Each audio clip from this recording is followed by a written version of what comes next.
¿Ya todo a nivel técnico bien? Perfecto. Vale. Ya está. Nada, no hace falta tocar ya nada. Vale. Pero como tiene que llegar, déjame, que sabes que me gusta, déjame jugar a ser entrevistador. ¿En qué momentos consumes tu podcast?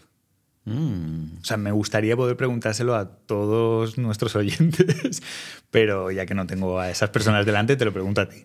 Eso se llama estudio de mercado. Sí, y hay que pagarlo. Y es ilegal, claro, hacerlo así. Qué buena pregunta. A ver, generalmente suele ser en momentos en los que estoy haciendo otra cosa automática. Por ejemplo, pues eso, ducharme. O sea, en la ducha casi obligado. Sí. Siempre.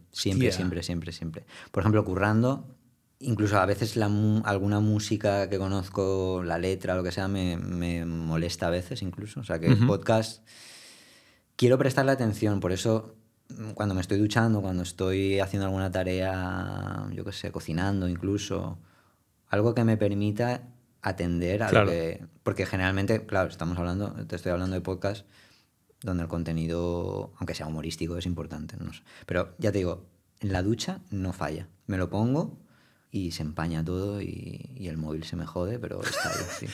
A mí, ¿sabes que hay una cosa que envidio mogollón de los diseñadores o de la gente que trabaja muy en visual, imagen estática?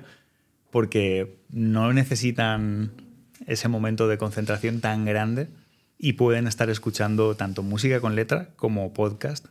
Y es algo que echo mucho de menos en mi curro. Pero O sea que no consumes... no currando. durante el trabajo. Mis momentos de consumo son el coche, en los desplazamientos, siempre. O música o podcast, pero normalmente no sé por qué más podcast. Cuando voy a hacer deporte al aire libre o cuando tengo momentos de desplazamiento también andando. Bueno, deporte al aire libre es correr. Deporte al básicamente. aire libre, Sí. sonaba claro. con a la delta. No. Y bueno, cosas como ir a comprar, etcétera. Pero O sea, bueno, tú eres bastante consumidor. En la cocina también. Sí, yo creo que siempre que tengo un momento en el cual puedo atender a otras cosas, suelo tener algo en los oídos. O sea, yo no recuerdo un momento en el que estaba escuchando un podcast sin hacer nada. Claro. Que es muy como yo creo que se consume. Bueno, yo creo que la radio también. Sí, o sea, al final, bueno, la radio es de ponértela a cope en el taxi. Sí, en el taller, ponerte ahí de fondo. En el taller. Bueno, mi madre siempre se ponía de fondo la radio durante el... Yo creo que eso también te contagia, ¿no? A no tener... A siempre tener algo de fondo. Yo lo que sí recuerdo muy bien, y siempre lo digo ya un poco de abuelo batallitas, pero que cuando... Creo que nadie adolescente lo hacía en mi quinta, que se dice. Yo siempre me he dormido con la radio. O sea, me dormía con 13 años, me dormía con la radio. O sea, la radio para mí ha sido... ¿La apagabas o te la dejabas encendida? Pues, claro. Mal. Te estoy hablando de la época, podemos decirlo. Sí. Nosotros tenemos 41 y 42 años. O sea, somos del 83 y 82. Efectivamente. Época en la que cuando te molaba una canción grababas la radio, con en casete. Tenías un casete dentro y cuando sonaba en los 40 o donde fuere, le ponías a grabar. Sí. Este es el punto. No somos de la era de Spotify. Eso vino bueno, después. pero... Sí. Heavy users. Sí. Apple Music, Spotify. Ahora, sí. Pero eso sí que era un momento de consumo que me define y estuve a punto de hacer periodismo, lo sabes. Por eso, porque me fascinaba la radio. Claro. Dándoseme tan mal. Ahora que dices lo de dormirte con la radio, mi abuela se dormía siempre con la radio y además a un volumen de la hostia. Y era algo que no recordaba, pero es verdad que yo he vivido siempre con una radio de fondo. En el fondo, ¿no eras tú? Por A o por B, siempre he vivido con una radio de fondo. Que creo que está ahí Lore aparcando. Vale, sí. Cortamos y le abro. Venga.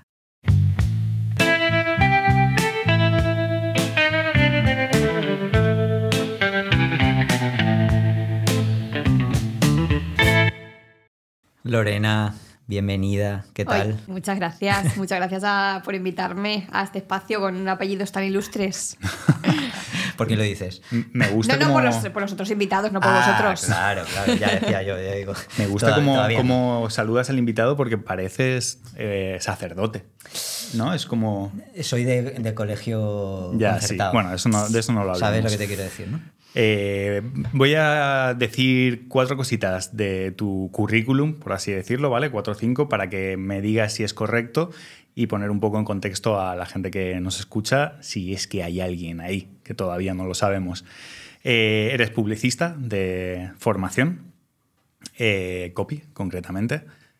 Tienes una cuenta de Instagram que es un poco conocida, que se llama Hazme una foto así, en la que parodias y hablas del mundo del influencer marketing y de las influencers, los influencers. Has abierto tu propia agencia, que se llama Hazme una publi así. Estás exprimiendo muy bien estirando ese chicle todo lo que puedo. El branding está claro. También tienes recientemente, voy a dejar para el final lo que nos atañe hoy, pero has sacado recientemente un libro que se llama 100 años de Mendigram. Correcto todo hasta ahora, bien, no me he inventado nada que podría ser. Y por último, a lo que hemos venido, tienes un podcast que se llama Influrealismo Mágico. ¿Vale? Estamos... Todo correcto, muy bien. Joder. Casi nada. Yo debería tener ya entrada en la Wikipedia. Ahora que te pones a enumerarlo, Yo esta tarde creo me la que hago. sí. Bien de flipada, Si me la hago quieres yo te a la mí hace- misma. Es que, hacemos- claro, tendría que hacerte la otra persona. ¿Por qué? Porque no te dejan hacértela a ti Que misma. viene el señor de Wikipedia a tu casa a comprobar Eso- si eres tú. Ah, pues igual sí, yo no lo sé. Cuéntanoslo. Hazlo y Vale, nos lo esta tarde cuentas. te mando un WhatsApp, lo pruebo y te mando, lo voy a hacer, ya lo sabes. Lo ¿Pero la voy a gente hacer. sabe quién es Lorena? Lorena Macías. Igual puede engañar a Wikipedia. Ya, eso es verdad. Claro, es Lorena verdad. Sí, di que eres Lorena otra. Claro. Bueno, Eso ya saldrá. está bien de tonterías. Eso saldrá por aquí hoy. Luismi, por favor, Sí. haz la primera pregunta. Nos gusta empezar de manera un poco romántica con esa idea de cuando eres pequeño, ¿qué querías ser de mayor cuando eras pequeña? ¿Con qué soñabas tú? ¿Qué cositas te pasaban por ahí por la cabeza? A mí desde muy pequeña me gustaban los anuncios. Yo, desde el momento en que tenía la capacidad de entender que eso era una profesión, yo sabía que quería dedicarme a eso. Tuve ahí un coqueteo muy, muy, muy leve, muy frugal con la medicina, porque también me gusta mucho, pero bueno, fue cosa a lo mejor de un año. Luego ya cuando en la ESO había que elegir letras o ciencias, ahí yo ya tenía claro que lo mío no eran las ciencias. Entonces tengo la suerte de trabajar en lo que me gustó desde que era pequeña. Qué bueno. Cuando Sí. te dijeron que eran 5 años más el MIR, luego no dijiste. Claro, sí. "Ah, Bueno, yo publicidad ya me está bien". desanimé con tener que elegir física y química en tercero de la ESO. Ya, eso de las Vale. valencias y todo aquello, ya dije, no, esto ya no. Eres humanista. Vale, vamos a conocerte un poco mejor y antes de meternos ya a hablar del podcast, ¿nos puedes contar un poco de ti y de cómo era tu entorno familiar antes de entrar al mundo profesional? Sí, uy, nunca he hablado de esto, creo. Bueno, yo soy hija de andaluces, yo nací en Valencia, pero soy hija de andaluces y desde muy pequeñita me obsesioné con Latinoamérica y cuando terminé la carrera me recorrí primero Latinoamérica de mochilera y luego estuve 3 años currando en Argentina. Mis padres ni sabían situar a Argentina en el mapa ni sabían tampoco que ser publicista era una profesión. Y bueno, ese fue mi entorno, nada destacable, la verdad. Mis padres tienen trabajos normales y corrientes, no están vinculados ni a lo artístico ni a lo creativo. Y yo creo que no hay nada reseñable, nada de mi infancia que haya determinado que hoy en día yo tengo un trabajo más o menos público. ¿A qué se dedican ellos? Mi madre era secretaria, hablo en pasado, los dos viven, pero están jubilados. Mi madre era secretaria y mi padre camionero. O sea que tu lanzamiento a todo esto ha sido totalmente por ti misma. Sí, absolutamente, pero bueno, esto ha sido una cosa fortuita de crear Hazme una foto así en un momento de pandemia, que sí, bueno, ahora supongo que lo desarrollaremos. Si no, pues a día de hoy yo estaría trabajando en una agencia, en lugar de tener mi propia agencia, yo estaría trabajando en una agencia o en el departamento de comunicación de alguna empresa. Sabia decisión. Es que claro, que te gusten los anuncios, me refiero, que es difícil que... Hombre, sí, puedes tener familia de publicistas y tal, pero bueno, que tampoco la publicidad es algo que lleve tantos años como profesión, ¿no? Entonces es normal que, bueno... Pero bueno, estás viendo la tele de repente y dices, ostras, y cuando te enteras de que eso puede ser un trabajo... Pero eso es porque vio buenos anuncios, ¿eh? Porque si hubieras visto malos, Antes no te había hubiera buenos gustado. anuncios. Sí, yo descubrí la publicidad argentina muy, muy joven y ahí vino, claro, es verdad. La cuna, ¿no? Sí. Un poco de la creatividad. Ya ves que vamos un poco en crudo, como preguntas muy a de huello. Luego vamos relajando, pero tenemos una pregunta que nos gusta mucho hacer, que es ¿de qué vives actualmente? Vivo de muchas cosas como todos los autónomos. Mi principal fuente de ingresos sí que diría que es la actividad como creativa de mi agencia.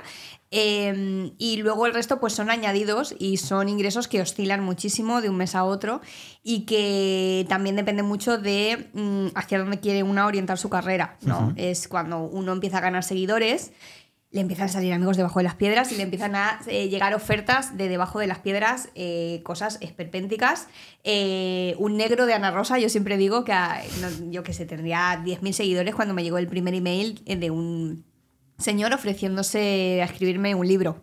Y aparte lo tenía muy bien montado, o sea, el primer email, bueno, él había escrito varios libros a gente con relevancia en internet y que te podía escribir uno a cambio de una cantidad que recuerdo, o sea, no la recuerdo exactamente, pero era bastante asequible porque era menos de 1.000 euros por escribir un libro que luego iría firmado con tu nombre, firmado, editado, maquetado, él se autopublicaba y ya te lo ponía en Amazon a la venta, o sea, él se encargaba de todo, tú solamente tenías que poner tu nombre.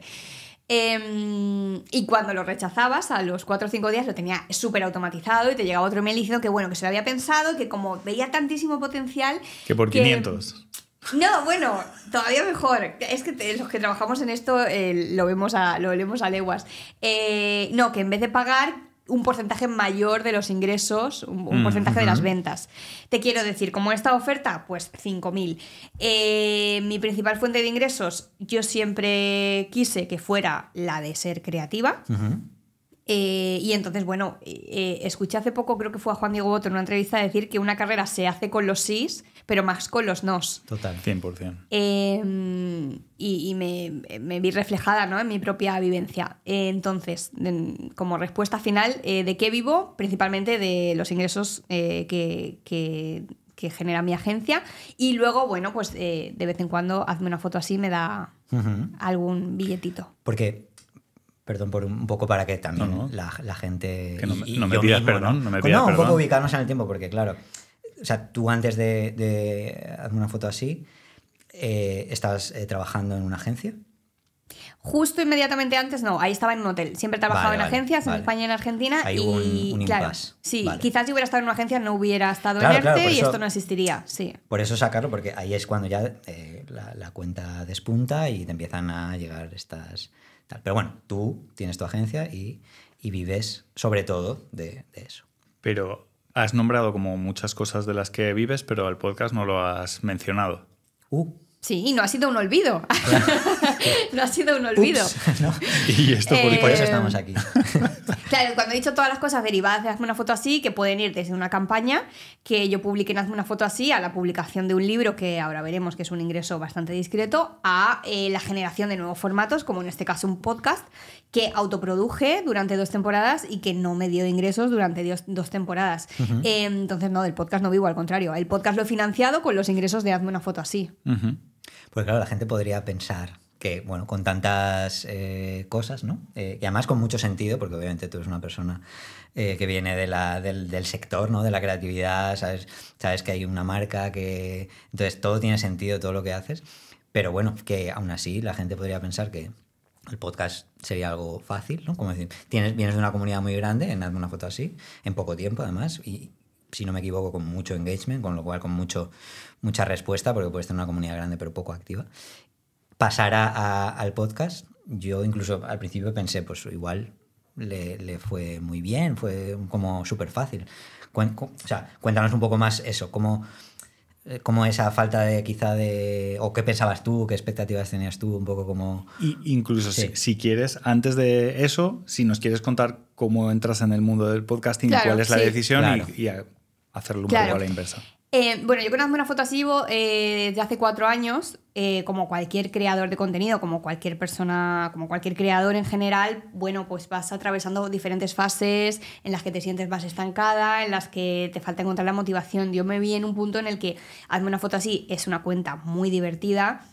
Yo soy la primera que me divierto mucho haciendo el contenido para Hazme una foto así, pero también sentí que llegó un momento en el que yo estaba para profundizar más en ciertos temas, ¿no? Por un poco por mi propia experiencia como creativa y un poco como publicista, y un poco también porque Hazme una foto así a mí me ha traído unos contactos, ha sido como un trampolín en el que yo ahora tengo el privilegio de poder sentar al director de marketing de Porsche y que me cuente cómo se trabaja el lujo en influencer marketing. Eso hace 4 años para mí era impensable. Entonces sí que me planteé ir un poquito más allá, hacer un producto más didáctico, donde además de señalar y de reírte y de hacer humor, dejaras algún aprendizaje y yo no, la gente, los invitados que vienen pudieran dejar algún pozo, y qué bueno que tuvieras mismo tono vacilón y un poquito gamberro de la cuenta.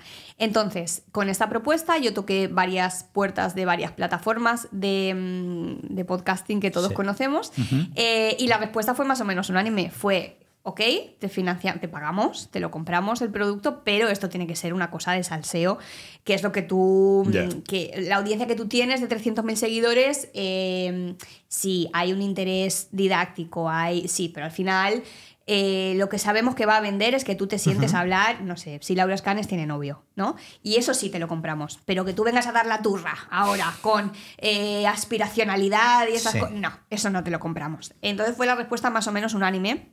Y claro, yo ahí lo que decimos, ¿no? Puse en una balanza, dije, vale, este camino me va a dar dinero, pero no me va a permitir construir marca de hazme una foto así. Más bien, no tanto construir, separar a Lorena de hazme una foto así, ¿no? Hazme una foto así ya está construido, ya, bueno, por decirlo así, tira solo, pero dar un golpe en la mesa y decir, no, Lorena Macías es otra cosa, puede hablar de otras cosas y puede hacer otras cosas, tienes que encontrar otro espacio para hacerlo. Entonces, para separar a Lorena Macías de hazme una foto así, yo necesitaba un espacio como el podcast. Si yo en el podcast me sentaba y decía, pues Dulceida tiene novia, pues no sé quién, pues se ha quedado embarazada, no me iba a despegar nunca de esa imagen, por más que me entrara dinero. Entonces, no llegué a un acuerdo con ninguna de estas plataformas y decidí autoproducir el podcast que yo quería hacer. El podcast donde hubiera espacio para la broma, hubiera espacio para la retranca, pero también hubiera espacio para la denuncia, como, bueno, en el caso yo creo que es mi capítulo favorito, el de el pinkwashing, la romantización del cáncer de mama, y señalar y que la gente, que el público tenga las herramientas para entender cuando una marca se está riendo en su cara, cuando una marca le está tocando teclas que no es ético que les toque, ¿no? Ese espacio no me lo iban a dar las plataformas. Las plataformas querían, de nuevo, que yo me sentase y dijese, María Pombo se separa. No me interesa. Realmente no me interesa si María Pombo se separa. Entonces, bueno, decidí autoproducirlo. Yo también pensaba, como hubieras dicho tú, que con una audiencia de 300.000 seguidores y con un engagement considerable y con este recorrido, yo también pensaba que al tercer o cuarto capítulo, esos eran mis cálculos, iba a venir una marca a decirme, venga, va, pues te lo compro. Y no ha pasado. No ha pasado. Es que... Yo he quedado muy de listilla, he separado a Lorena de Hazme, pero nada, he tenido que soltar un billete tras otro para producirlo. De todos modos, pues ya un poco más a título personal, pero ¿crees que haciendo lo que te decían las plataformas, un producto un poco más de salseo y tal, aunque entraran los billetes, digamos, pero tu comunidad lo hubiera recibido bien? O sea, me refiero, porque claro, son decisiones importantes, ¿no? También a tomar, porque igual sí, te entran billetes, pero tampoco mantienes esa comunidad, es otra comunidad, otra audiencia, otro... No, pero yo creo que la comunidad, incluso, a ver, es un contenido más mainstream, más de masas, claro, ¿no? Sí. A cualquier persona o a mucha más gente le interesa saber si María Pombo y Pablo Castellano han discutido que saber si, pues eso, la romantización del cáncer de mama por parte de las marcas es una cosa poco ética. Es más nicho. Es más lo nicho, que haces ahora, claro, que lo más... que hago es más nicho. Entonces, yo creo que si hubiera hecho algo de salseo, sí que hubiera funcionado en términos de audiencia. Yo creo que sí. Yo también lo creo. Sí, ¿verdad? Y, por desgracia, pasta, audiencia, hubiera entrado. Y yo al final, bueno, supongo que, a ver, no vamos a ser hipócritas, si me hubiera entrado pasta a mansalva, ya hubiera yo encontrado la motivación por algún Todos sitio. O el formato. O el formato, ¿no? Pero no, supongo que a la primera temporada me habría cansado. Claro. Sí, si lo que pretendías era construir una mejor marca personal en el ámbito profesional, pues no era lo mejor. Hubiera sido si te hubieras querido dedicar a ser presentadora de Sálvame Deluxe. Exactamente. O bueno, o a entender esto como esta visión cortoplacista que tienen muchos creadores de voy a coger todo lo que venga porque esto en 3 años se acaba. Y entonces me da igual que hoy ser presentadora, mañana ser chica anuncio, al otro ser guionista, me da igual. Claro. Pero no, bueno, yo lo hice así y económicamente no me dio el resultado, pero es verdad que hay otro tipo de beneficios que te trae. Que a mí me ha traído el podcast. Claro. Y por poner en contexto, estamos hablando de que no ha tenido unos beneficios económicos, pero ¿qué audiencia tenías detrás de los programas para entender? ¿En cifras? Sí. Bueno, oscila mucho. El episodio más escuchado está casi en las 40.000 escuchas. y en general todos oscilan entre 20.000 y 30.000 escuchas, que es como en torno a un 10% de la gente que me escucha en Hazme una foto. Así que por lo que me dice la gente que se dedica a esto, no está nada mal. No está nada mal, no. Es un eufemismo, no está nada mal, no. Está muy bien. Falsas modestias aquí. Bueno, yo a decir verdad, repito lo que me ha dicho gente que sabe. Este no es mi sector. La gente que se dedica a esto me decía, puedes estar muy contenta si se da entre un 3 y un 5% de gente que te sigue en la cuenta que te venga a escuchar al podcast. Y bueno, y está pues eso, alrededor del 10, así que sí. Claro, aquí el tema es cómo monetizar las escuchas, ¿no? También, o sea, sí, porque tienes 40.000 escuchas, que yo tampoco lo sé, pero me refiero al final es porque no sé a nivel las plataformas, bueno, y también que lo sepa la gente, cuánto dinero da por escuchas. No sé, ahora nos cuentas tú un poquito. Sí, de Spot y tal, ¿se ve algo de pasta por ahí? No, cero, claro. O como eso, pues eso, hacer algún partner, alguna colaboración tal, en base a esa audiencia que tú tienes de 40. O sea, 40.000 no sé si son muchas o pocas. Veo que tenemos que hablar más puede. De esto, Luis. Claro. Bueno, aquí, claro. Yo soy el menos ducho en el asunto, pero bueno, por eso soy la voz de la audiencia. Sí, que 100%, que nos total. Claro. Cuéntanos cómo va el tema a nivel... Tú has metido anuncios, me parece. Sí. Y aparte, en el último episodio, que tiene un hito como entrevistar a una ministra, que me parece maravilloso, también has tenido patrocinador. ¿Cómo ha funcionado esto? Sí, quería puntualizar esto porque hemos dicho que Spotify no da dinero. En realidad, si tú activas una opción donde se habilita publicidad, creo que es un anuncio al principio del capítulo y otro anuncio a mitad del capítulo, sí que obtienes algo, pero son céntimos. Es un ingreso muy, muy, muy residual. No tengo ahora mismo el número delante, pero sé que cuando la persona que se encargó de configurarlo pasaron 3 meses y me dijo lo que había ganado, no me lo quiero inventar, pero creo que no llegaba ni a 100 euros. Era como... Por las 20.000 escuchas. No, por el acumulado de escuchas de 3 meses de todos los episodios.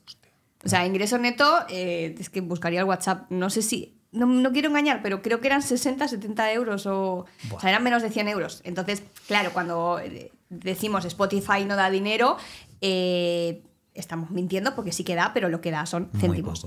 Claro, pero no da dinero por tu trabajo, da dinero por lo que ellos ingresan por anuncios. Claro, exacto. O sea, te dan unos centimillos de propina por lo que ellos cobran a otra gente.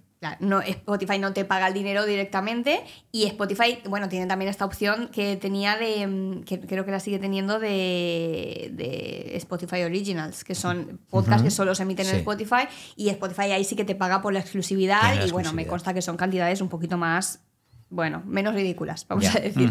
Entonces, sí, bueno, he obtenido, pues eso, de la inserción de estas cuñas, menos de 100 euros. Y por la cuña final, por el patrocinio del último capítulo, bueno, hice un acuerdo con la clínica porque los conocía de otra cosa. Y no como lo digo de manera elegante, no ha compensado, o sea, no ha cubierto los gastos de las 2 temporadas. O sea, no es que no haya ganado, es que ni siquiera he cubierto gastos. Difícil, ¿eh? Vivir del podcast, difícil. ¿Cerramos aquí? No. ¿Nos vamos a llorar juntos? No, que va. Pero bueno, rompernos ahí con una... Cambia de tercio. No, te iba a preguntar, sin cambiar todavía de tercio, si después de estos 2 años... ¿Era lo que te esperabas? ¿Creías que iba a poder ser una de las fuentes de ingresos, no sé si principales, pero secundarias, que te ayudaran a mantener la vida? ¿O ya te esperabas que esto pudiera pasar? Pues igual suena muy aflipada, pero yo no me esperaba que fuera a producir 2 temporadas seguidas y nadie fuera a levantar un teléfono para proponerme nada. A ver, también quiero aclarar una cosa. Este capítulo lo estamos grabando, ¿puedo decir la fecha? Sí, por supuesto. Es septiembre de 2024. A ver si justo mañana me llega un email, me untan bien de pasta y la gente cuando escuche esto en diciembre diga, pero ¿cómo puede ser si te está pagando todos los capítulos? No. A ver, a día de hoy, septiembre de 2024, yo no he obtenido más que los ingresos que he dicho. Y si no ha pasado, instamos a las marcas que por favor Bueno, Mendigrán de Arrastre, aquí nos gusta mucho un Mendigrán de Arrastre, sí. El mendigram, Ya que ¿no? estamos. Sí, 100%. No, a ver, yo es verdad que sí que le di espacio a la primera temporada. Entiendo que una primera temporada pues no, quizá no tiene el recorrido suficiente. Ya tenía los números en la primera temporada, pero bueno, entendí que quizá necesitaba un poquito más de recorrido. Y de hecho, cuando se acabó la primera temporada, recibí un email de Amazon Music diciéndome que habían elegido el podcast como mi podcast como uno de los 5 mejores lanzamientos del año. Y me dijeron, va a estar durante diciembre en el Palacio de Prensa en Madrid, que está en Callao, ¿vale? Es en Gran Vía, que está muy transitado para que no sea de allí. Y hay una pantalla muy grande en el Palacio de Prensa y me dijo, va a estar ahí tu podcast en diciembre. Y yo ahí me empecé a frotar las manos y dije, ahora sí. Lo o vemos. sea... Casi al lado del teléfono, ¿no? Como esperando ahí. Como el meme, total. Yo dije, bueno, pero esto a partir de enero va a ser una cosa de locos. Y no pasó. Yo vi la publicación en la que comentaban esto y la veía desde la admiración de qué guay que le ha pasado esto y la envidia desde mi otro podcast diciendo yo quiero estar ahí. No, pues a ver, naturalmente es un reconocimiento y, sí, es guay. Y es muy guay, te puedes tirar el pisto muchísimo. Y cuando alguna influencer últimamente me ha dicho algo de es que tú que tengo un podcast y aporto valor y por eso estuvo ahí. ¿Qué has hecho tú en la vida? ¿Qué has hecho tú en la vida? Aparte de anuncios de medios.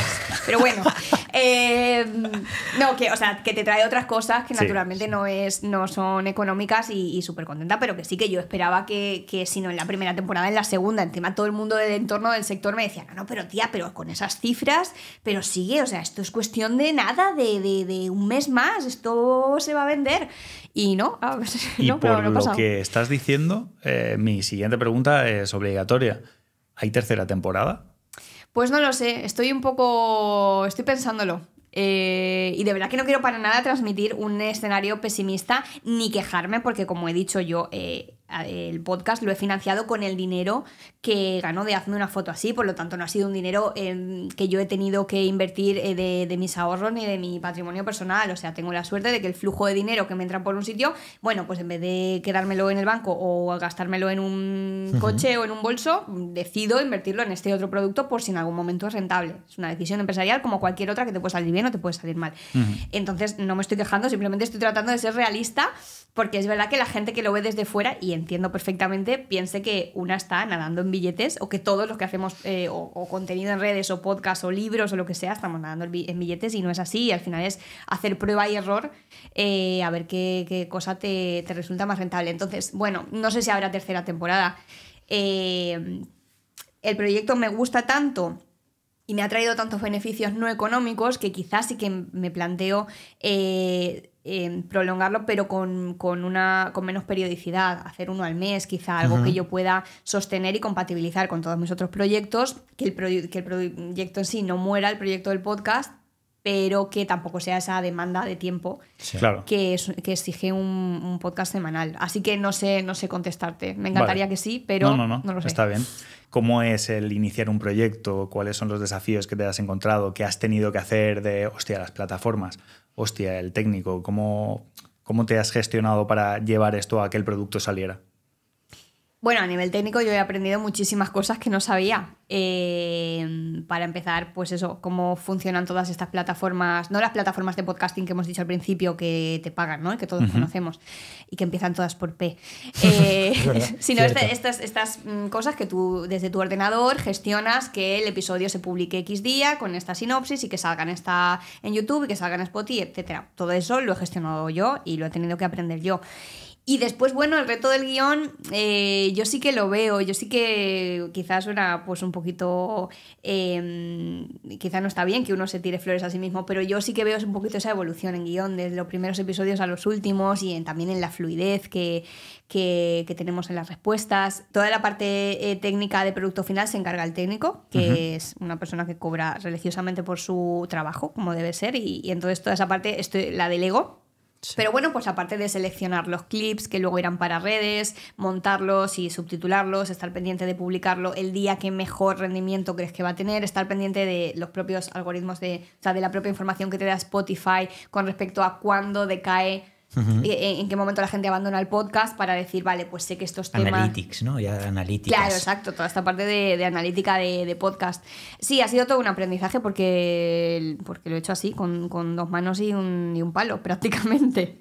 Y ahora voy a hacer de Luismi, me voy a hacer el sorprendido y voy a decir, pero que tú no solamente escribes el guión, lo publicas y hay un enanito que se encarga de todas esas cosas de subir los clips, hacer la promoción del programa, etcétera, pero que tiene más trabajo. Sí, ¿Cómo puede ser? Yo tampoco lo sabía, te lo prometo. Cuando me metí, te lo prometo. Yo pensaba que estas cosas ni costaban dinero, porque yo decía, si es una persona hablando en su casa, ¿qué narices de dinero ni de producción? Claro, luego te metes y dices, claro, tengo que pensar, mis episodios, bueno, como los vuestros son temáticos, tengo que pensar, bueno, pues si quiero hablar de cómo las influencers... O mira, me pasó, por ejemplo, con uno que fue... quería hablar de la banalización de la cirugía estética por parte de las influencers. Entonces contacté con la presidenta de la Asociación Española de Cirugía Estética porque sentía que si venía la directora o el director de cualquier clínica iba a barrer para casa. Claro. Y nos iba a vender que, bueno, que tampoco está tan mal ponerse tetas con 15 años, ¿no? Entonces busqué una persona neutra, que era en este caso esta persona. Acordamos un día y una hora y en el momento en que íbamos a grabar la cosa no fluía. Era una directora de la Asociación Española de esto, era una persona muy corporativa, una persona que quizá no entendía el lenguaje de redes, una persona que no sabía de qué le estaba hablando cuando le ponía ejemplos y no fluyó y entonces el episodio tenía que salir esa semana, no era publicable y entonces me tocó buscar de un día para otro una alternativa. ¿Quién puede venir antes del jueves a hablar de este tema y que sepa? O sea, esto no es invitar a alguien y decir, venga, vamos a reírnos de la vida de... No, claro. A ver, ¿quién está autorizado a hablar de esto? A hablarlo, contactarlo, coordinar con él, coordinar también con el técnico, que pueda venir todo el mundo, escribir el guión, reescribirlo, ahora pensando en estas nuevas invitadas, que eran 2 chicas que iban... que tienen un proyecto maravilloso, que van por los institutos concienciando precisamente sobre esto. Volver a escribir el guión, coordinar con ellas para la grabación, después de grabar, escucharlo, pasarle al técnico, mira, Miguel Galera. Me estoy agobiando. Sí. Muchas cosas. Son muchas cosas y todavía estamos en grabar. No, claro, y no hemos empezado a grabar. Pero siento que de esto se encarga Dey en este podcast, ¿no? De todo el tiempo. Bueno. A ver, aquí hay trabajo compartido. Sí. Pero bueno, nos está sirviendo todo lo que nos dices para saber de qué... Bueno, y creo que la gente que lo escuche para que sepa el trabajo que hay detrás. ¿Qué hay detrás? El trabajo que hay detrás. Madre mía, lo has dicho tú, no lo he dicho yo, menos mal. No.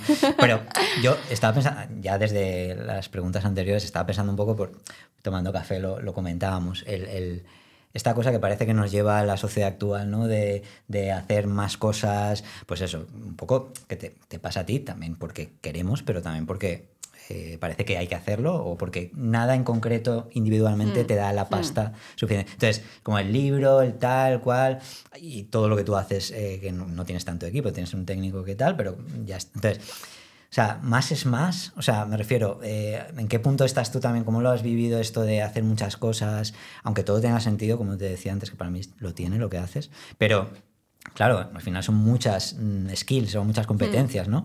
¿Cómo vives eso? ¿Qué punto estás con eso? Es muy complicado porque uno también siente que el coste de oportunidad al renunciar a algo, ¿no? Lo que decíamos al principio de que una carrera se construye más con los nos que con los sís. Correcto. También, yo siempre lo digo, a mí hazme una foto así, a lo que más me ha enseñado, o sea, yo no podía pensar que un meme que yo hice en mi casa en pandemia iba a derivar en una cuenta de 300.000 seguidores y sobre todo en la cantidad de aprendizajes, de habilidades que yo he adquirido sí o sí. Este análisis, esta parte tan analítica de ¿qué hago? Pero ahora me conviene hacer un libro. No, el podcast me conviene que sea didáctico, porque si es salseo, esta visión estratégica, ¿no? Esta capacidad de abstraerte y ver desde arriba la situación y decir, a ver, ¿hacia dónde quiero ir? Esto yo hace... Porque, perdona, solo una duda. O sea, tú lo llevas todo tú. Sí. Me refiero, no tienes... Bueno, claro, en la agencia no. En la agencia tengo un equipo muy discreto, pero tengo un representar, una persona que te represente, manager y tal. No, claro. Ese es otro de los temas también en los que podemos incidir, si queréis. Porque veo que tú al final eres una empresaria, una emprendedora. Ay, como María Pombo. Claro. Al final... Como María Pombo, pero aquí llorando porque no le pagan el podcast. Al final, como en los extremos se tocan, ¿no? Como ¿Por qué estaba diciendo esto? Por el equipo, que sí, me encargo yo, sí. Claro, sí. Si tenías alguien que te... Porque tú estás en todo, o sea, tú diriges, tú marcas tu estrategia, es lo que sí, decir. Exacto. ¿Y es importante tenerla o no? Esa es la Sí, para mí 100% es importante tener una estrategia, porque si no, lo que he comentado antes, ¿no? Que cuando empiezas a tener seguidores te empiezan a ofrecer una cantidad de cosas tan variadas y tan golosas, sobre todo tan golosas, que es muy difícil, como dijo Victoria Martín en el episodio de mi podcast, es muy fácil diluirte en este barrizal. Me encantó cómo lo sintetizó. Entonces sí que creo que es necesario, y sí que si esto me hubiera pillado con 20 años, yo probablemente pues estaría a vivir el día a día, a facturar como una loca y hacerme las uñas gratis, como están las chiquitas de TikTok. Con el podcast de salseo, ¿no? Con el podcast de salseo, claro, hubiera venido en la plataforma y me hubiera dicho, te damos, yo qué sé, 5.000 por capítulo por sentarte a hablar de Dulceida. Pues yo claro que me siento con 20 años, porque con 20 años yo no estoy pensando, no, es que el día de mañana si quiero tener una agencia, pero la gente me vincula al salseo, no voy a tener credibilidad como publicista porque la gente me va a vincular al salseo. Con 20 años tú no piensas eso, piensas en los billetes. Entonces es muy importante la parte estratégica, y yo creo que si esto te pilla con una edad y con cierto sentido común o con una visión, pues eso, más a largo plazo, inevitablemente te tienes que plantear dónde estás y hacia dónde quieres ir y para qué vas a usar este trampolín, más allá de hacerte las uñas gratis, ¿no? Claro. Entonces, a mí todas las habilidades que me ha traído hacer una foto así están relacionadas, sí, con la parte de generación de contenido, con la parte de construcción de un sketch, de un guión, etcétera, con la construir una comunidad y saber gestionarla, pero luego también todas esas habilidades que no se ven y que yo ejerzo en mi día a día, que tienen que ver con la estrategia, una negociación de un contrato. Yo cuando estaba en una agencia estaba escribiendo monadas, como habéis dicho, yo era copy, no estaba pensando, no, es que este porcentaje de las ventas es ridículo porque me tienes que dar tanto, o si me das tanto me tienes que aumentar el fee inicial. Estas cosas las aprendes, o por lo menos yo las he aprendido a la fuerza, con prueba y error, gracias a una foto así. Claro. Porque también eso que la gente podría pensar, por un lado, te va muy bien porque tienes muchas cosas, y luego también, como hablamos antes también, gente que más joven que dice, bueno, pues me monto un micro en mi casa y a ganar billetes, ¿no? Entonces, que esas... Bueno, está bien esto, hablarlo desde ese punto de vista y con tu visión, porque bueno, pues no va a ser así. Por desgracia, que a mí me encantaría que todo el mundo se montara un micro en su casa y empezara a cobrar billetes de la nada, pero hasta los que no pasa.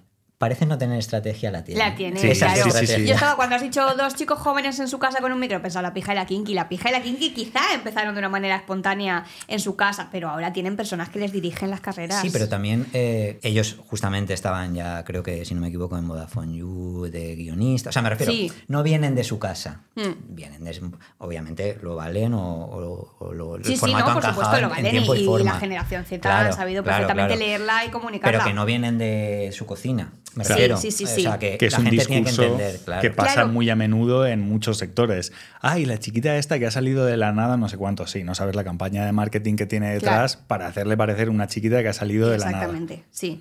Bueno, pero en este caso ellos venían de Vodafone You y tienen una frescura incuestionable, y un talento incuestionable, pero asociado a la escritura o asociado a eso, que puede ser buenísimo escribiendo y puede ser buenísimo haciendo un podcast y luego no tener ni idea de dirigir una carrera y dar palos de ciego. Totalmente. O sea, aparte estos niños son también muy jóvenes. Estos niños, me siento muy son muy jóvenes, o sea, se podían también perfectamente perder y ahora coger cualquier mierda que les ofrezcan. El mensaje que quiero transmitir es que tampoco todo el mundo vale para dirigir una carrera, ¿no? Que uno puede ser brillante escribiendo y brillante comunicando y luego tener a una persona que cobre su sueldo por dirigir una carrera, ¿no? O sea, en psicología se estudia una cosa que siempre me ha gustado, creo que es de lo poco que me acuerdo, que es el principio de Peter, que es que te ascienden de puesto hasta tu máximo nivel de incompetencia. O sea, al buen escritor, el buen copy le ascienden a director creativo y le hacen un mal director creativo y le deja de ser un buen copy. Así que... Y ahora que dices esto de ascender a un nivel de incompetencia, haciendo esto de los podcasts, ¿en qué te has sentido tú como incompetente? Que decías, hostia, esto me cuesta un huevo o no me gusta nada esta parte. Si pudiera quitármela de encima, ¿o qué crees que alguien diría? Joder, eso hay que hacerlo de verdad, me piro de aquí, no empiezo. Pues quizá no difícil, pero muy farragoso es crearte una cuenta en todas las... Esto es que es verdad que es de cajón. Suena muy de madre, ¿eh? Suena muy de madre. ¿Dónde hay que clicar? ¿Dónde hay que pinchar? En plan, tienes una puta agencia, te estás quejando de abrirte una cuenta en YouTube, Lorena. No, pero a ver, es muy farragoso. Tienes que dedicar una tarde entera. Quiero decir, tienes que poner en pausa todas tus otras cosas para dedicar una tarde entera a abrirte una cuenta en cada tal, ponerle su foto de perfil, la descripción. Sí. Son cosas que parece que vienen de serie, ¿no? Que no son, por supuesto, ni difíciles ni nada, pero bueno, que te llevan su tiempo, ¿no? Es un coñazo. Yo lo viví con el anterior podcast que tenía y aún tengo, que te haces la cuenta y yo tenía al ojo el podcast en Spreaker. En Spreaker tenías que ponerte todos los datos tuyos, los personales, los del podcast, los de no sé cuántos. De ahí tenías que esto me matarán algunas personas que estén metidas en el podcasting porque dirían que así no se debería de hacer, pero desde ahí distribuyes a todos los demás canales, a Spotify, a Apple Podcast, a no sé cuántos, y luego tienes que ir a cada una de estas plataformas a decirles, oye, que este podcast que te ha llegado en realidad es mío. Dame las credenciales para poder utilizarlo yo y gestionarlo a mi bola. Y es un coñazo. Y no lo sabes y paso a pasito te vas encontrando con todas estas cosas. Y podía haber empezado un mes antes. Exacto. Es que como tú has dicho, cuando estabas diciendo, yo me reservé, pensaba que ibas a decir, me reservé un número de horas. Porque en mi caso yo sí.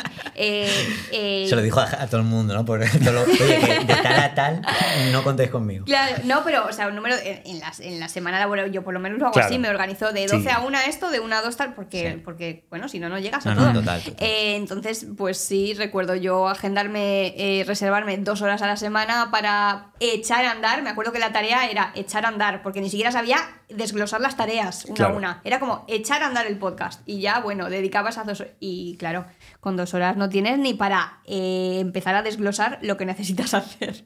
Que son temas administrativos, además, que muchas veces los que nos dedicamos a esto y nos gusta la parte creativa, pues no es lo que más nos apetece. Ni lo que mejor se nos da también. Y por el otro lado, ¿cuál es la gominola, ¿no? ¿Qué es la recompensa más fuerte que te llevas del podcast? Bueno, yo creo que he tenido conversaciones muy interesantes, gente que se me ha caído la baba de escucharla, y después un reconocimiento más directo, pues es eso, ¿no? Que te contacte por LinkedIn un director creativo que admiras mucho o una persona que trabaja en una marca que te encanta cómo lo hace y te diga: oye, enhorabuena Lorena, escucha este capítulo, qué guay lo estás haciendo, qué interesante, estás aportando valor. Sí, yo diría que eso, ¿no? Ser capaz de... No, mejor dicho, recibir ese feedback de gente que te seguía porque, bueno, le hacías gracia y de repente ha descubierto una faceta tuya que bueno, que le aporta valor y que le gusta escuchar. Es que es una evolución la tuya como muy atrevida también, porque vienes de una foto así que al final, bueno, pues se ha ido evolucionando también y cada vez tiene más complejidad el contenido, pero que al final pasar al podcast con un aporte de valor y contenido tal, se nota que está claro lo que y me podía haber comido los mocos, o sea, muy clara, muy probablemente, porque al final, lo que hemos dicho al principio, era muy nicho, o sea... Totalmente, por eso. Y yo en la comunicación del podcast hago mucho hincapié para tu prima arquitecta que no sabe lo que es Twitch, para que cualquier persona que no trabaje en esto sepa que se puede acercar a esto a través de mi podcast, pero aún así... A quien no le interese es un coñazo. También habrá una arquitecta que diga, a mí qué narices me importa, pues eso, por el uso que se hace de los menores racializados en redes cuando las influencers se van a África. ¿Qué narices me importa? Yo soy arquitecta, cuéntame si Pablo Castellano y María Pombo han roto. O sea, me podía haber comido una mierda, también me la he comido a nivel económico, me la podía haber comido también en términos de audiencia y en parte lo hubiera entendido también porque entiendo que esto es café para muy cafeteros. Antes de pasar a la siguiente pregunta, hablabas de tener conversaciones interesantes con gente y demás. No sé si es interesante la que tuviste, no me voy a meter ahí y no sé si tú lo harás, pero llevaste a la ministra Sira Rego, espero decirlo bien porque siempre confundo alguna vocal, y ¿cómo es este proceso? ¿Cómo contactas o cómo te contactan o cómo se gestiona una entrevista con un ministro? Fue muy sencillo, fue mucho más sencillo de lo que yo pensaba. Le escribí directamente a su perfil de Instagram, que lo tiene gestionado por un equipo y lo tiene gestionado de manera muy eficiente. Creo que es la más eficiente de todas, precisamente porque tiene un equipo. Me dijeron, vale, lo comentamos con la ministra, te decimos algo, y a las 48 horas tenía el email yo en la bandeja de entrada diciéndome, esta es la disponibilidad de la ministra. y nada, elige el hueco que te vaya mejor. ¿Le explicaste cuál Sí, era el proyecto, sí. cuál era la entrevista, cómo iba a ser? Claro, porque te contactan para entrevistar a una ministra y tú ves que la última publicación es, pues eso, Yoli anunciando chili para el gel íntimo, y yo entiendo que el señor que lleve las redes de la señora ministra dijera, pero esta persona... Y entonces le expliqué y le dije, no, pero el podcast... Que yo soy seria, en realidad. Que yo soy seria. Yo soy muy seria, sí. Súper seria. Que yo luego engaño mucho. Y le expliqué, no, bueno, queremos hablar de esto, que es un tema importante, que encima está en el marco de la nueva regulación de entornos digitales, y bueno, supongo que a ellos también por agenda mediática también les convenía que tuviera más visibilidad a la ministra. Entonces fue muy sencillo, muy sencillo. Y ahora la pregunta que sí que te iba a hacer antes, lo hemos hablado durante el podcast, pero ¿tú crees que la gente tiene claro lo que es el sector? Ya no el podcast, que eso ya empieza a entenderse. No, yo creo que no. Que a veces no lo tenemos claro ni nosotros, ¿no? Sí, tal cual. También es que ha cambiado la propia figura publicitaria, ¿no? O sea, tú en los 80 veías a, yo que sé, Andoni Ferreño o a Ramón García presentar algo y después hacían un corte y se iban a anuncios. Y esos anuncios son los que le pagaban el sueldo a Ramón García, pero esa asociación tú no la hacías. Claro. ¿No? La señora que veía a Ramón García no hacía esa asociación en su casa. Ahora tú estás viendo a, pues eso, Marta Pombo decirte buenos días, buenas tardes, y por la noche decirte, estos son los pañales que utilizo para mi hija. Sí. Y esa asociación de ideas de, claro, es que esta persona se dedica a esto. Sí. Y me está dando entretenimiento, bueno, no he puesto a lo mejor el mejor ejemplo, pero una persona, como Neuronacho, a mí me gusta mucho este chico que divulga sobre neurociencia. Este chico concretamente no hace colaboraciones, pero bueno, si sostuviese financiase su contenido con eso, tendría toda la coherencia. Es que, claro, el tiempo que esta persona está resumiéndome cómo funciona la dopamina, no está trabajando en su laboratorio. Total. Y no le están pagando, ¿no? Pero claro, yo entiendo que esto falta mucho para que se entienda, y por eso precisamente hay tanta gente haciendo chapuzas absolutas y anchas Castilla, porque la audiencia todavía como que no se entera de, no, esto es un anuncio y me deberías indicar que es un anuncio, esto es un link afiliado, me deberías indicar que es un link afiliado. ¿Crees que eso, o sea, este momento en el que estamos es más positivo o más negativo para ti como creadora? Y me refiero porque yo sí que veo como que también puede ser que gente haciendo esas mierdas de repente, pues yo qué sé, esté teniendo un tirón que igual en un momento más asentado y más profesionalizado, regulado sí, no lo tuviera, ¿sabes? Entonces, no sé cómo... Claro, si no hubiera un vacío legal como el que hay y gente sin ningún tipo de ética como la que hay, yo quizá no podría hacer lo que hago, es verdad. Sí, bueno, supongo que encontraría la manera de hacer humor no tan enfocado en didáctica. Bueno, claro, es una muy buena pregunta. O sea, si no hubiera... No sé, la he hecho, pero podemos dejarla ahí. Estamos hablando más de lo que es el mundo influencer que lo que es el mundo podcast. Pero bueno, en general, yo creo que hay como...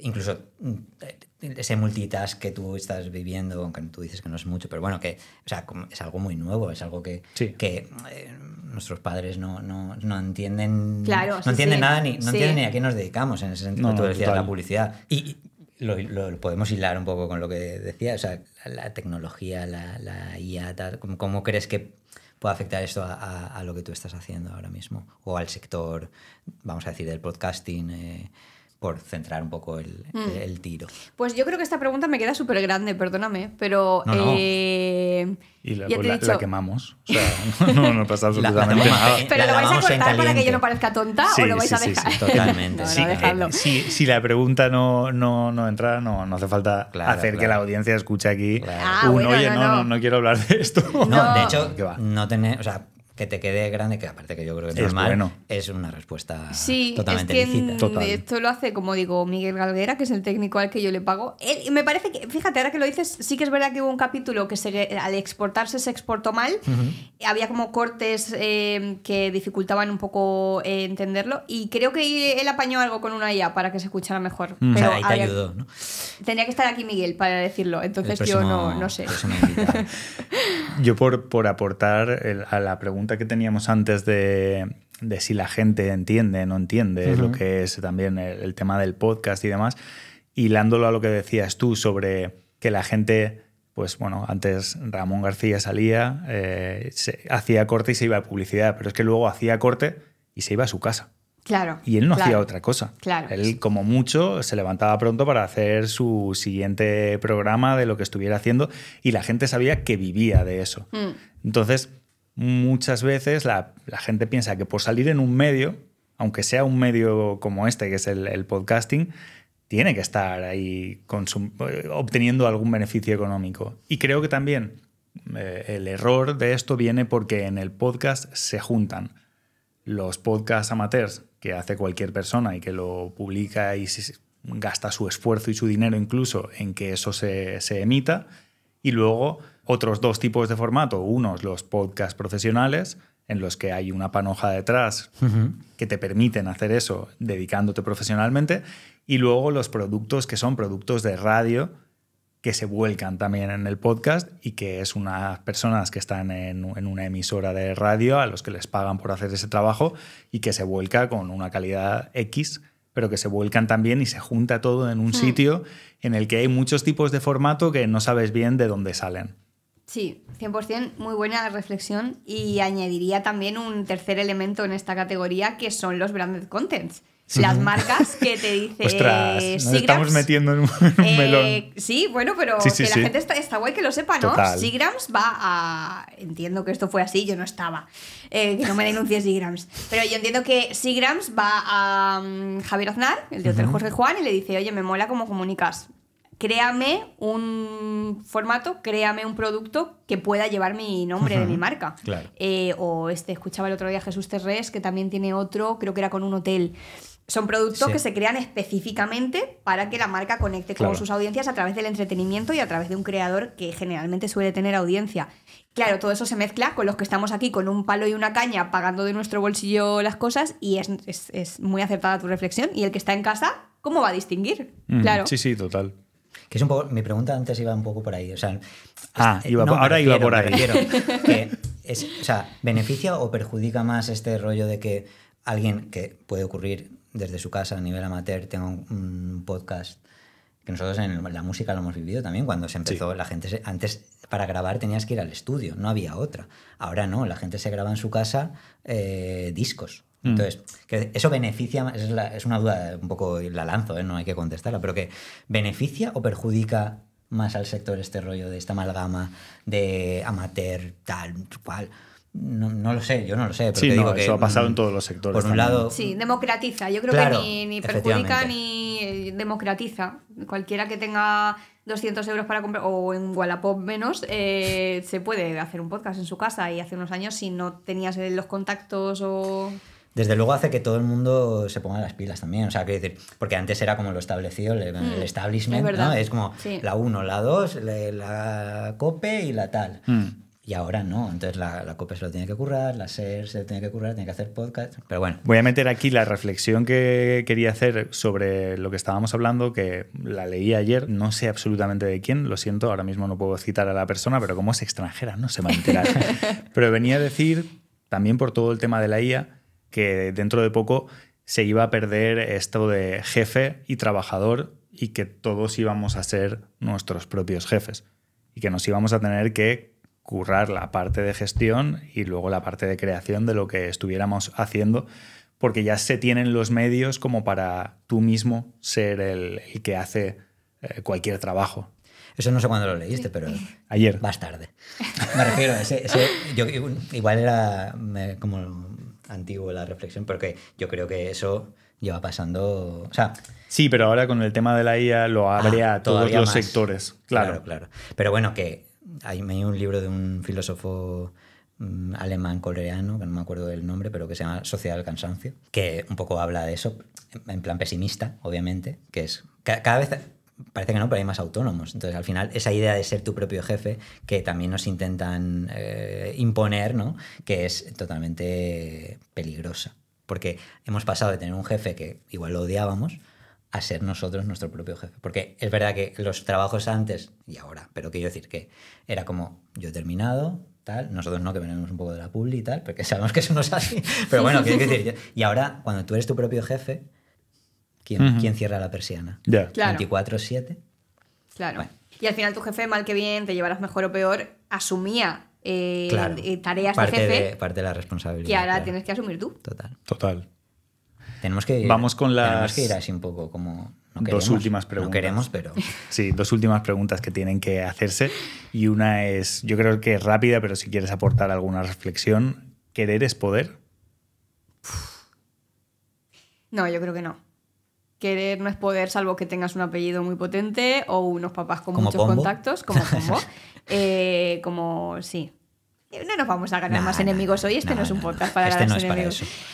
No, yo no creo que querer sea poder. O sea, no, ni mucho menos. Es lo que he dicho antes, ¿no? O sea, yo he financiado el podcast con los ingresos de Hazme una foto así. Bueno, pues como hubiera podido abrir una heladería y a ver cómo funcionaba y no funcionar. El podcast no ha funcionado y yo quería. Bueno, a ver, de nuevo, que estamos aquí en plan cenizo, que a lo mejor esto se emite y ya estoy yo... petándolo, ¿no? De hecho, igual no se puede emitir porque esto no tiene pero bueno, a ver, yo te deseo no éxito hasta octubre. Claro, vale, luego ya lo puedo petar. No, por supuesto que querer no es poder, es querer, tener contactos, estar en el momento indicado, tener suerte, dejarte la piel, todo eso es querer. Querer no es poder, pero vamos, en la vida en general. Hilando un poco con esto, ya que estamos con el querer poder tal, ¿qué entiendes tú o qué es para ti el éxito? ¿El éxito profesional o nada, personal? No lo sé. Le hicimos la pregunta, pero no... Tienes que responder. Nunca la respondimos, ¿sabes? Es no que la me matizamos. puedo ir o por el lado bohemio bucólico de decirte, no, el éxito es levantarte, salir a desayunar fuera, un pan de cereales y leerte el periódico con calma. El éxito es tener amigos, o sea, esa parte... Pero eso está muy visto, Vete ¿no? por Yo donde creo. quieras. ¿Qué es el éxito? Pues poderte permitir decir que no a cosas que no, a mierdas que no quieres hacer. Muy bien. Es que no lo sé, supongo que también es una cosa que va mutando en diferentes momentos de tu vida. Para mí a los 16 el éxito era recorrerme Latinoamérica y acabar sana y salva de una pieza. Y a los 25 pues hubiera sido, yo qué sé, ganar 30.000 al año. Y ahora el éxito para mí es pues tener una agencia del doble de gente o de más, colocar el podcast, yo qué sé, yo creo que es una cosa... Todo esto en términos profesionales, que va mutando y que va evolucionando, pero después el éxito así como concepto más abstracto y general, pues poder decir que no a lo que no te apetece y sí, poco más, ¿eh? A mí me gustó. Lo entrecomillo porque me gusta. Sí. Igual lo publicamos en redes, esta frase. Bueno, pero necesitáis, esto no puedes decir que no sabes quién lo ha dicho. Pues no. Estaría feo, Pondremos, mencionaremos. Que mi nombre se pronuncia muy fácil, no puedes decir... Poder decir que no, me gusta, porque lo vivimos también nosotros que tenemos nuestros curretes, ¿no? Sí, por desgracia. O no, que nos gusta mucho lo que hacemos. ¿Queremos vivir del podcast? ¿Queremos vivir de esto? No lo sé, ya veremos. Eso es para otro capítulo. Lorena, muchísimas gracias por esta conversación. Yo creo que ha estado interesante. Muy, muy interesante. Se nota que eres comunicadora nata. Anuncianta nata. Me da pena porque, claro, tenemos que traer a otro tipo de gente, pero la podríamos traer para los libros, para publicidad... También bailaba flamenco yo cuando vivía en Inglaterra. Es que yo, un día de la danza. Cuidado, un show de variedades. Nada, un placer, Lorena. Nada, muchísimas gracias. Muchísimas gracias a vosotros, de verdad, por os he dicho fuera de cámara muchas veces que este proyecto es interesantísimo. Qué guay. Que me parece, además de interesante, es responsable para con la audiencia, ¿no? Decir, oye, que aquí no estamos todos amasando billetes, que hay gente pencando. Eso por un lado, y por otro, de verdad que a mí me hace muy feliz pues poder hablar de esta parte un poquito más. Sí, poder contarlo y poder salirte un poco del personaje también y decir, no, a ver, esto es lo que es y aquí estamos todos trabajando con cabeza. Y bueno, y a quien le interese, pues supongo que le aportará valor, y quien se quiera quedar en María Pombo y Pablo Castellano se han separado, estupendo y maravilloso, porque ese es el personaje que a mí me ha llevado a estar aquí. Totalmente. Pudiendo hablar de esto. Pero que bueno, que a mí personalmente me gusta mucho que se me dé espacio más allá del personaje. Pues conseguido. Habrá que comer. Muchas gracias. Habrá que comer. Nos vamos ahora a comer. Y bueno, si hay alguien ahí oyendo al otro lado, nos vemos. Nos escuchamos. No nos vemos, pero bueno, creo que es mejor que nos escuchen. Los cierres todavía no lo llevamos bien, los cierres. Claro. En una semana volvemos. Adiós. Chao. Vivir de esto es un podcast creado y presentado por Delia Arroyo y Luismi Gómez. La producción es de Obvio y Raro. La identidad gráfica de Error Studio. Y la edición de sonido corre a cargo de Adrián Fernández.